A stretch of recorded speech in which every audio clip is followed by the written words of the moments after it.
నమస్తే అండి, welcome to super food.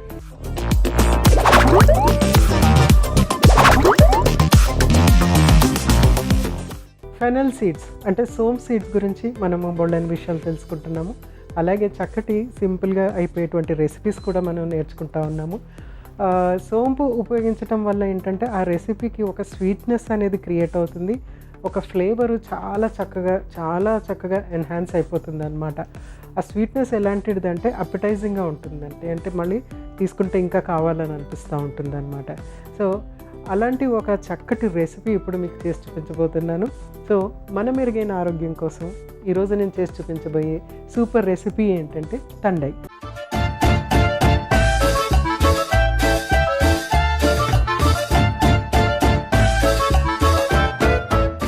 తండైకి కావాల్సిన పదార్థాలు ఏంటో ఒకసారి చూసేద్దాం. పాలు, గులాబీ రేకులు, బాదం పప్పు, పంచదార, గసగసాలు, దాల్చిన చెక్క, యాలకులు, మిరియాలు, సోంప్ సీడ్స్, కుంకుమ పువ్వు. సో అన్నీ రెడీగా ఉన్నాయి. వీటిని మనము ఫస్ట్ గ్రైండ్ చేసుకుని పాలల్లో వేసి చక్కగా మరిగించి దాన్ని సర్వ్ చేసుకోవటమే అనమాట. సో ఫస్ట్ ఏం చేద్దామంటే ఇక్కడ పాలు మరిగించడానికి పెట్టేసుకుందాం. ఫస్ట్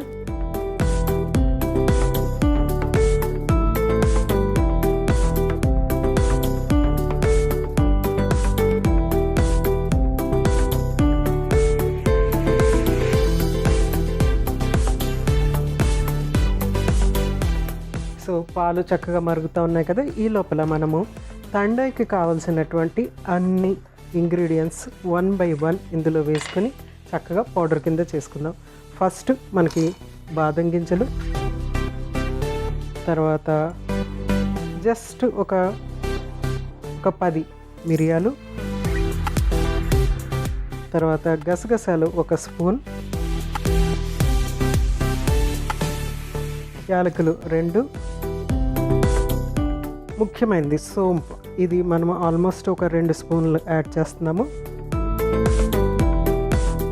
తర్వాత దాల్చిన చెక్క, అన్ని స్పైసెస్ ఉన్నాయి ఇందులో. నెక్స్ట్ పంచదార వేస్తే ఏంటంటే ఈజీగా మనకి చక్కగా పౌడర్ ఫామ్లో వస్తుంది. సో అందుకని పంచదార ఇక్కడ యాడ్ చేస్తున్నాను. తర్వాత మిగిలిన పంచదార కొంచెం ఇక్కడ యాడ్ చేస్తున్నాను. తర్వాత పాలు కొంచెం వేడైనవి కదా, ఈ వేడైన పాలుని కొద్దిగా ఏంటంటే మనం కుంకుమ పువ్వు ఉంది కదా, దాంట్లో కుంకుమ పువ్వుని పాలలో కొద్దిగా అట్లాగా నానబెట్టుకుందాం.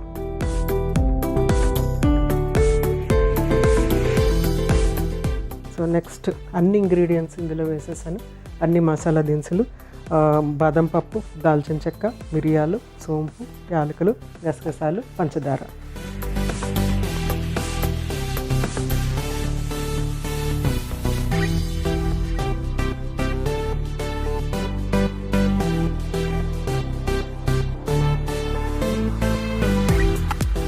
సో తండైకి కావాల్సిన పౌడర్ మనకి ఇక్కడ రెడీ అయిపోయింది. ఇక్కడ పాలు కూడా కరెక్ట్గా పొంగుతున్నాయి. సో ఇందులో మనము తండై పౌడర్ యాడ్ చేద్దాం.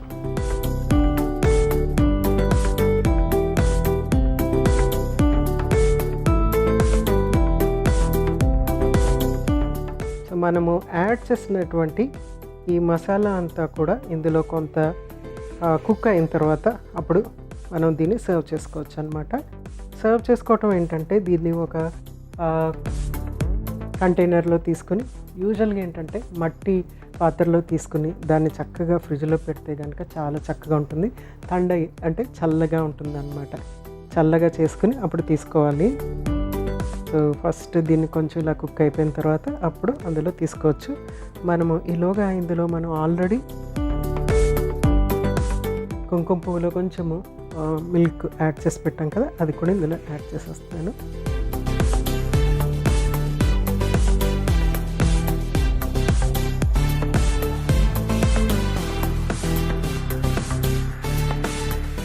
సో కరెక్ట్గా మనకి కావాల్సిన కలర్ వచ్చేసింది. తండై ఏంటంటే కొంచెం ఇట్లాగా ఆఫ్ వైట్ లాగా ఉంటుంది అనమాట. ప్యూర్ పాల కలర్ ఉండదు. పాలల్లో మిక్స్ అయినటువంటి అన్ని ఇంగ్రీడియంట్స్ ఏంటంటే కొంచెం ఆఫ్ వైట్గా అనిపిస్తుంది. ఇది తీసుకుంటున్నప్పుడు కొంచెం అక్కడక్కడ కారంగా ఉంటుంది, బేసిక్గా తీయగా ఉంటుంది. ప్లస్ మనకేంటంటే ఈ సోంపు ఒక ఫ్లేవర్ మాత్రం చాలా ఎక్సలెంట్గా వస్తుందన్నమాట. వేరే మసాలా దినుసులతో కలిసి చాలా చాలా ఎక్సలెంట్గా ఉంటుంది. సో సోంపు గురించి మనం చాలా విషయాలు తెలుసుకుంటున్నాం కదా. సోంపులో ఏంటంటే ముఖ్యంగా కొన్ని ముఖ్యమైనటువంటి విటమిన్స్ ఉంటుంది. విటమిన్ సి ఇందులో ఉంటుంది, ఈ ఉంటుంది, కే ఉంటుంది, అలాగే కొన్ని minerals calcium, magnesium, zinc, selenium, iron ముఖ్యంగా ఇవన్నీ కూడా ఈ సోంపులో ఉండటం వల్ల ఏంటంటే అవి మనకి చాలా చక్కగా ఉపయోగపడుతూ ఉంటాయి అన్నమాట. అంతేకాకుండా ఇందులో హీలింగ్ ఎలిమెంట్ ఏంటంటే పాలిఫినాల్స్ అనేవి ఇందులో చాలా బాగా ఉంటాయి. ఆ పాలిఫినాల్స్ చేసే పని ఏంటి అని అంటే కనుక లిపిడ్ ప్రొఫైల్ని నార్మల్గా ఉండివ్వటం. అంటే మనకి కొలెస్ట్రాల్ లాంటివి ఉంటే కనుక అవి తగ్గించడానికి ఉపయోగపడుతూ ఉంటాయి. అలాగే ఇన్సులిన్ రెసిస్టెన్స్తో బాధపడుతున్న వాళ్ళకి, వెయిట్ ఎక్కువగా ఉన్న వాళ్ళకి దానికి కూడా ఉపయోగపడుతుంది. అలాగే బీపీ ఉన్న వాళ్ళకి కూడా ఇది చాలా చక్కగా ఉపయోగపడుతుంది అనమాట. పాలిఫినాల్స్ ఏంటంటే హెల్ప్ చేస్తాయి అన్నమాట ఇవన్నీ నార్మలైజ్ చేయడానికి, తగ్గించడానికి. సో రెగ్యులర్గా సోప్ మనము ఇలాగా ఇన్ని డిఫరెంట్ వెరైటీస్ చేసుకుంటున్నాము. అలాగా తీసుకోవచ్చు. లేకపోతే మనం ఏం చేయొచ్చు అంటే రెగ్యులర్గా కొంచెం భోజనం అయిన తర్వాత ఒక స్పూన్ సోంపు తీసుకుంటే కనుక డెఫినెట్గా దానివల్ల మనకి బోల్డంతా ఫలితం ఉంటుంది అన్నమాట. సో స్లోగానే మనం కుక్ చేసాము. కొంచెము హీట్ చేసేసి మనం దీన్ని దించేసుకోవచ్చు. చక్కగా మరుగుతుంది. ఇంకొంచెం మరిగిన తర్వాత మనం దీన్ని సర్వ్ చేసేసుకోవచ్చు. అయితే ఇది యూజువల్గా ఏంటంటే హోలీ టైంలో దీన్ని చక్కగా యూజ్ చేస్తూ ఉంటారు. దీన్ని చక్కగా ఒక కుండ నిండా కాసేసి ఫ్రెండ్స్ అందరికీ ఇవ్వటం అనేది చేస్తూ ఉంటారు. ఇది తాగిన తర్వాత అప్పుడు హోలీ ఆడటం అనేది చేస్తూ ఉంటారు అనమాట. అఫ్కోర్స్ ఇది చాలా ఎనర్జీ ఇచ్చేటువంటి ఆహార పదార్థం, ప్లస్ ఏంటంటే యాక్టివ్గా ఉండిస్తుంది. ఎందుకంటే దీంట్లో వేసినటువంటి అన్నీ కూడా స్పైసెస్ కాబట్టి చాలా యాక్టివ్గా ఉండిస్తుంది. తర్వాత పాలుతో మనం ఇది మిక్స్ చేస్తున్నాం కాబట్టి బోల్డన్ని పోషకాలు ఇందులో ఉంటాయన్నమాట. సో చక్కగా ఉంది. అయితే మంచి చక్కగా మరిగిపోతుంది ఇది. సో సోంపు రెగ్యులర్గా తినటం అనేది నేను చెప్పాను. అలాగే ఏంటంటే ఒక అపోహ ఉంది, చిన్నపిల్లలు తింటే మంచిది కాదు, తినొద్దు అనేసి పెద్దలు తిడుతూ ఉంటారు, తినకుండా ఆపుతారనమాట. ఏం జరుగుతుందంటే చిన్నపిల్లలకి సోంపు అనేది చాలా అపటైజింగ్గా ఉంటుంది, చాలా అడిక్టివ్గా ఉంటుంది అనమాట. అంటే తిన్న తర్వాత ఇంకొంచెం తింటే బాగుంటుంది అంటుంది. ఎందుకంటే ఆ ఫ్రెష్నెస్ ఎలాగ ఉంటుందంటే అడిక్టివ్గా ఉంటుంది. అందుకని చిన్నపిల్లలు ఏంటంటే కావాల్సిన దానికంటే ఎక్కువ తినే ఆస్కారం ఉంటుంది. మరీ చంటి పిల్లలు అయితే డెఫినెట్గా ఇలాగ ఇంత ఫైబర్ ఉన్నటువంటివి, తర్వాత సీడ్స్ లాంటివి డెఫినెట్గా ఇవ్వకూడదు మరీ చంటి పిల్లలకైతే. అంటే 1 year లోపల పిల్లలకైతే డెఫినెట్గా ఇవ్వకూడదు. 1 year దాటేసిన తర్వాత మనము పిల్లల్ని అటు ఇటు తీసుకెళ్తున్నప్పుడు హోటల్స్లో ముఖ్యంగా ఈ సోంపు అవి సర్వ్ చేస్తున్నప్పుడు పిల్లలు ఎక్కువగా తీసుకునే అవకాశం ఉంటుందన్నమాట. సో అలాంటప్పుడు డెఫినెట్గా ఎక్కువ అవసరం లేదు, జస్ట్ కొంచెం ఒక పించ్ తీసుకుంటే సరిపోతుంది. పిల్లలు అక్కడితో ఆఫ్ చేసేయచ్చు. అదే పనిగా ఎక్కువగా డెఫినెట్గా తీసుకునే అవసరం లేదు. అయితే అది ఎక్కువగా తీసుకోవటం వల్ల ఏమవుతుందంటే ఎక్కువ గ్యాస్ ప్రొడక్షన్ ఉండే అవకాశం ఉంటుంది. ఎందుకంటే ఎక్కువ ఫైబర్ కంటెంట్ ఉంటుంది కాబట్టి. తర్వాత దగ్గు వచ్చే అవకాశం ఉంటుంది అనమాట. అంటే ఫాస్ట్గా తినటం, పిల్లలు సరిగ్గా తినకపోవటం, సరిగ్గా నవ్వలేకపోవటం ఉంటుంది కాబట్టి దగ్గు వచ్చే అవకాశం ఉంటుంది అనమాట. అంతే తప్పితే అది ప్రమాదం అయితే డెఫినెట్గా కాదనమాట. సో పిల్లలకి నిరభ్యంతరంగా ఇవ్వచ్చు. కానీ ఏదైనా సరే అన్ని ఆహార పదార్థాలు మనము మోతాదులోనే తీసుకోమంటాం కదా, అదేవిధంగా ఇది కూడా మోతాదులో తీసుకోవటం చాలా ముఖ్యం, అవసరము కూడా. తర్వాత ఇది స్పైస్ కాబట్టి బోల్డ్ అంతా అయితే డెఫినెట్గా అవసరం ఉండదు. సో ఇది చక్కగా చిక్కబడింది. స్టవ్ ఆఫ్ చేసేసి సర్వ్ చేసేసుకుందాం.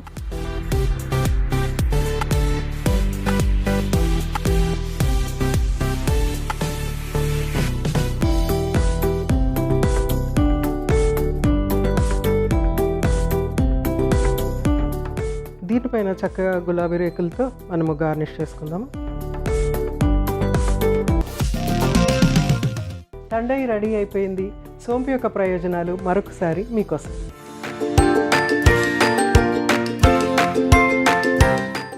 సోంపు గింజల్లో పీచు పదార్థం చాలా ఎక్కువగా ఉంటుంది.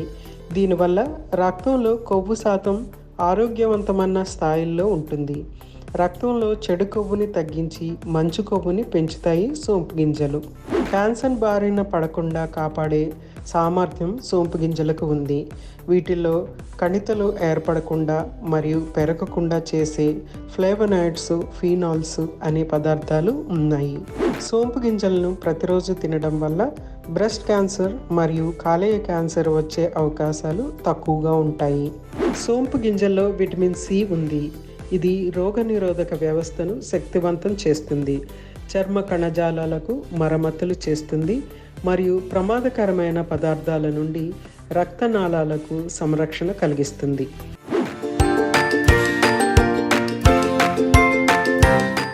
చూశారు కదండి, తండై చాలా సింపుల్గా ఈజీగా చేసుకోవచ్చు. అండ్ ఇది ఏంటంటే ముఖ్యంగా హోలీ ఫేవరెట్ అని చెప్పుకోవాలి.